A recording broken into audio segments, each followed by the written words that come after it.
پاکستان میں میڈیا ہمیشہ سے ریاستی اثر و رسوخ کے تابع رہا، جبکہ اہل صحافت اپنی تنقیدی سوچ کے باعث ریاستی عطاب کا نشانہ بنتے آئے ہیں۔ میری حکومت نے protection of journalist and media law کے ذریعے اس ماحول کو تبدیل کرنے کی کوشش کی، مگر سازش کے تحت لائی گئی تحریک عدم اعتماد کے بعد اسے کلیتاً ایک جانب دھکیل دیا گیا ہے۔ گزشتہ 2 برس کے دوران پاکستان میں میڈیا کو زبردستی زبان بندی پر مجبور کیا گیا ہے اور اختلافات کے جسارت کرنے والے صحافیوں کو جبر و عطاب کا سامنا ہے۔ ارشد شریف کو سنگین نتائج کی دھمکیوں کے ذریعے ترک وطن پر مجبور کیا گیا اور پھر کینیا میں نہایت شفافیت سے اسے قتل کر دیا گیا۔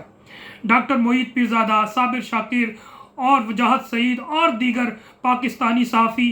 ملک کو چھوڑنے پر مجبور کر دیا گیا۔ عمران ریاض کو اغوا کیا گیا اور 6 ماہ سے زائد عرصے تک بدترین تشدد کا نشانہ بنایا گیا، جبکہ صدیق جان، سمیع اللہ، سمیع ابراہیم، عارف حمید بھٹی اور عدیل حبیب جیسے صحافی مستقل دباؤ کا شکار ہیں۔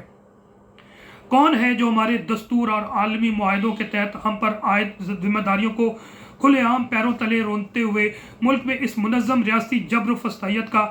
بازار گرم کیے ہوئے ہے؟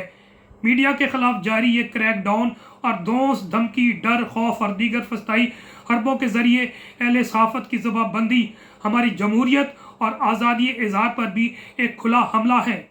بانیہ چیئرمین نے یہ بات ساتھ کی بھی اور انہوں نے کہا کہ جو حق عزت کا ایک آرڈیننس جاری کیا گیا ہے یہ بھی غیر آئینی، غیر قانونی اور بد نیتی پر مبنی ہے، جو کہ پنجاب حکومت نے کیا گیا۔ صدر جو عارف علوی صاحب سابقہ، انہوں نے بھی اس دور کی اپنے ایک ٹویٹ کے ذریعے پیش کیا ہے۔ ہر آواز کو دبایا جا رہا ہے، ہر قانون توڑا جا رہا ہے، ہر اسکینڈل پر پردہ ڈالا جا رہا ہے، ہر آزاد ہونے والے قیدی کو دوبارہ پکڑا جا رہا ہے، ہر میڈیم کو دبایا جا رہا ہے اور ہر بندہ چیخ چیخ کر یہ کہہ رہا ہے کہ ظلم ہے اور یہ زیادتی ہے۔ ہر چیز کو خاموش کیا جا رہا ہے، لیکن ہم پاکستانی عوام اپنی بیڑیاں توڑ دیں گے اور کبھی ہتھیار نہیں ڈالیں گے۔ کل کے بجٹ کے حوالے سے میں اپنے وی لاگ میں بڑی ڈیٹیل میں کہوں گا، لیکن افسوس کے ساتھ یہ کہا جاتا ہے کہ ٹویٹ بڑی اچھی کی گئی ہے، اس کو میں کرتا ہوں پیش۔ بجٹ میں دفاع کے لیے 2150 ارب روپے، جبکہ صحت کے لیے اوور شافی، تعلیم کے لیے رب زدنی علما اور خوراک کے لیے واللہ خیر الرازقین کے وظیفے مختص کیے گئے ہیں۔ یہ حالات ہیں جبر و استبداد کے ہماری جمہوریت کے لیے، اور پھر آپ اندازہ لگا لیجئے کہ جہاں پر پرنٹ میڈیا پر قدغن لگا دیا گیا، ان کو یرغمال بنا لیا گیا، الیکٹرانک میڈیا کو بنا لیا گیا، اور سوشل میڈیا کے جتنے بھی ٹولز ہیں، ایپس ہیں، چاہے وہ ٹویٹر ہے، یوٹیوب ہے، فیس بک ہے، انسٹا ہے اور دیگر ادارے ہیں،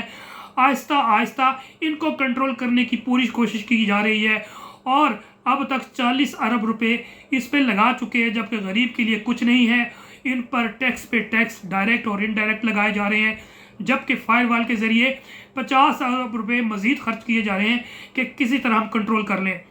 فائر وال پہ۔ کیونکہ آج میرا وی لاگ کا مقصد میڈیا کے حوالے سے تھا، نیکسٹ وی لاگ پہ انشاءاللہ میں فائر وال کے حوالے سے پورا ریسرچ کے ساتھ کہ فائر وال ہے کیا اور کس طرح سے سعودی عرب میں یا مڈل ایسٹ میں کام کرتا ہے، چائنا میں کس طرح کام کرتا ہے، اور پاکستان جیسے جمہوری ملک میں کس طرح انٹروڈیوس کروایا جا رہا ہے اور اسے کیا ریپرکشنز آ سکتے ہیں، اور پھر آپ آئین اور قانون کے مطابق اس کے خلاف کیسے جنگ لڑ سکتے ہیں، قانون کے مطابق کورٹ کے اندر بھی اور کورٹ کے باہر بھی۔ انشاءاللہ ان کے تمام ارادوں کو ہم خاک میں ملائیں گے۔ Being Pakistani, being Patriot Pakistani, جتنے بھی یہ کرپٹ لوگ ہیں، یہ غارت گر ہیں، یہ غیر جمہوری لوگ ہیں، یہ غیر آئینی لوگ ہیں، انشاءاللہ یہ تھوڑے سے لوگ ہیں، مٹھی بھر لوگ ہیں۔ آپ 24 کروڑ عوام ہیں، اور انشاءاللہ اگر آپ مل کے ان کے خلاف جد و جہد کریں گے اور سینہ سپر ہوں گے تو شکست ان کا مقدر ہوگی اور فتح آپ کو ضرور ملے گی۔ اس کے ساتھ ساتھ جو کل ایک جج انسداد دہشت گردی جو ٹرانسفر ہوئے غالباً بہالپور سے سرگودا میں 25 مئی کو، ماشاءاللہ جو ان کا لیٹر ہے، یہ میں سمجھتا ہوں یہ ٹارچ بیئررز ہیں۔ جس طرح اسلام آباد ہائی کورٹ کے 6 ججز نے ہمت کی ہے اور وہ معاملہ چل رہا ہے، اور مختلف ہائی کورٹ کے لوگوں ججز نے بھی آواز اٹھائی، اور پھر لوور کورٹس جب یہ آواز اٹھائے گی تو انشاءاللہ ان کو شکست دینا کوئی معاملہ، کوئی مشکل کام نہیں ہے۔ یہ بھاگیں گے، یہ کوٹوں کے نزدیک نظر نہیں آئیں گے، یہ آپ لوگوں کو کالے نہیں کریں گے۔